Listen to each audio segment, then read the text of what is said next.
اور علم کا یہ عالم کہ مولا اس طرح بانٹ رہے کہ بغیر نقطے کا خطبہ ارشاد فرمایا، بغیر الف کی اللہ کی مدح کی، 1000 مولا کے سرمنس ہے۔ نہج البلاغہ صرف سجانے کی بک نہیں ہے، میری خواہش ہے جو میرا کلپ سن رہا تو کم از کم اپنی میموری کو شارپ کرنا چاہتے، اپنے ویژن کو کھولنا چاہتے تو نہج البلاغہ میں سے کم از کم 1 پیج ڈیلی پڑھو تو ایٹ لیسٹ تمہارا ویژن کھلے گا، تمہاری میموری شارپ ہوگی، تم کو پتہ چلے گا کہ علی کس پرسنالٹی کا نام ہے، اور علم کے ساتھ علی کو پہچانو۔ امام علی جہالتوں میں سمجھ میں نہیں آتے، امام علی علم سے سمجھ میں آتے ہیں۔ یاد رکھو، میں اپنی کمیونٹی کے یوتھ کو بول رہا کہ پروفیشنل کورسز میں جاؤ اور کچھ کام کرو، کچھ اپنے امام علی کے تعلیمات کو، امام علی کے ٹیچنگز کو اگر تم پروپوگیٹ کرنا چاہتے تو سب سے پہلے علم کو حاصل کرو، اس لیے کہ نالج کو حاصل کرو، ڈفرینٹ اس میں جاؤ، ڈفرینٹ کلچرز میں جاؤ، ڈفرینٹ سٹیز میں جاؤ، اور جا کر امام علی کے پیغامات کو، امام علی کے ٹیچنگز کو، امام علی کے ارشادات کو آپ دنیا تک پہنچائیں گے، لیکن وہی پہنچائے گا کہ جس کے پاس علم ہوگا۔ جہالتوں سے نکلنا اب یہ ہماری ذمہ داری ہے۔ اس سے ریئلی ہائی ٹائم 2020 میں ہے۔ اگر امام علی کا جملہ غور سے سنو، یہ میرے مولا کی سینگ ہے۔ میرا مولا بولتا ہے کہ اگر تم کو دنیا میں ایگزسٹ کرنا ہے، تم کو دنیا میں رہنا ہے تو تم اتنے علم کو حاصل کرو، دنیا میں رہنا ہے تو علم کے ساتھ رہو۔ اس کے بعد میرے مولا کا عجیب جملہ کہ اتنے علم کو حاصل کرو کہ بڑی بڑی حکومت تمہاری مجبور ہو جائے۔ اگر آپ کو آج کے دور میں ایگزسٹ کرنا ہے، آج کے دور میں سروائیو کرنا ہے، تو میں یوتھ کو بول رہا، لڑکا لڑکی کو، کہ تم امام علی کی اس سیرت پہ عمل کرو کہ پروفیشنل کورسز میں جاؤ، علم کو حاصل کرو۔ پھر میرا مولا علی کا ایک سینگ مجھے یاد آئی، میرا مولا بولتا ہے کہ علم کو لینا ہے، اگر وہ علم کسی منافق کے پاس ہے تو جاؤ اور لے لو، اس لیے کہ یہ تمہاری کھوئی ہوئی میراث ہے جو چلی گئی۔ علی بول رہے کہ علم تمہاری میراث ہے، علم تمہاری چیز ہے۔ ہم امام علی کے ماننے والے، میں یوتھ کو یہی بول رہا کہ علم کو حاصل کرو تو تم مولا علی تم کو سمجھ میں بھی آئیں گے، اور تم مولا علی کے سینگز کو اگر تم باہر پہنچا رہے اپنی پوری زندگی میں، اگر تم نے کسی ایک آدھ لڑکے کو یا ایک لڑکی کو امام علی کی طرف لے کر آ گئے تو تمہاری بخشش کا سہارا بن جائے گا۔ امام علی کا پوری زندگی کا مقصد ہی یہ تھا کہ اسلام کو پروپوگیٹ کرو۔ تو سخاوت کے اوپر بھی بولا کہ آپ اس طرح یتیموں کا ہیلپ کرو۔ علم کے لیے بولا اگر آپ ایفورٹ کر سکتے تو ان بچوں کو پڑھاؤ، ان بچوں کو پک کرو، آپ ایک اسٹوڈنٹ کو اسپانسر کرو۔ میں سب سے بڑا ان سے بول رہا، ماشاءاللہ تمہارے پاس اتنا پیسہ ہے، ایک بچے کو اسپانسر کرو اور بچے کے ایجوکیشن میں لے کے آؤ۔ اگر آج ہماری کمیونٹی میں ایجوکیشن آ جائے گا، تم یقین کرو تمہاری کمیونٹی ایسا گرو ہوگی۔ اف یو اسٹارٹ ناؤ، 10 سال کے بعد تم کو پتا چلے گا کہ تمہاری کمیونٹی میں کتنے پروفیشنلز ہیں۔ افسوس کے ساتھ بول رہا، آپ بڑے بڑے سینٹرز میں جائیے، بڑے بڑے ہاسپٹلس میں جائیے، 100 نام لکھے ہوئے ڈاکٹرز کے، لیکن نہ وہاں کوئی ایک علی نہ کوئی حسین آتا۔ ایون آپ جو ہے یورپ امریکہ میں جا کے دیکھو،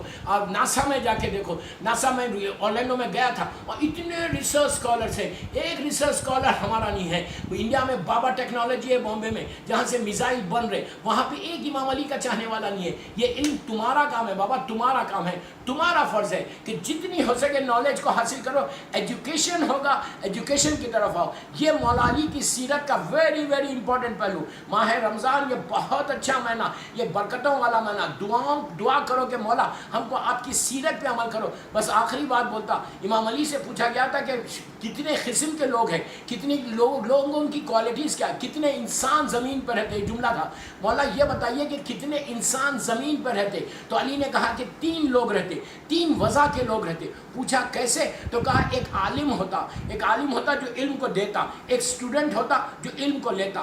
تیسری صفت بتائی کہ کیڑے مکڑوں کی طرح، انسیکٹس کی طرح زمین پہ پھرتے۔ پھر مولا بولتے کہ میرا شیعہ جو ہوگا یا وہ عالم ہوگا، وہ یا طالب علم ہوگا، یا وہ علم دے گا یا اسٹوڈنٹ رہے گا۔ میرا شیعہ کیڑے مکڑوں کی طرح زندگی نہیں گزارے گا۔ تو بس میری آخری بات یہی کہ کوشش کرو کہ اب ماہ مولا کی شہادت کے ایام قریب آ رہے تو امام علی کو بہترین گفٹ دو، یہ کہہ کر یہ ارادہ کرو کہ مولا ہم کو علم کو حاصل کرنا ہے۔ ٹرائی کرو، اتنی آرگنائزیشنز ہیں آپ کو ہیلپ کریں گی، and if you need any help let me know, میں بھی ٹرائی کروں گا کہ کوئی اچھا اسٹوڈنٹ ہے تو وی ول اسپانسر۔ یہ کوشش کرو کہ بہترین علم کو حاصل کرو اور سیرت علی پہ چل کے دنیا کو بتاؤ کہ علی کس پرسنالٹی کا نام ہے۔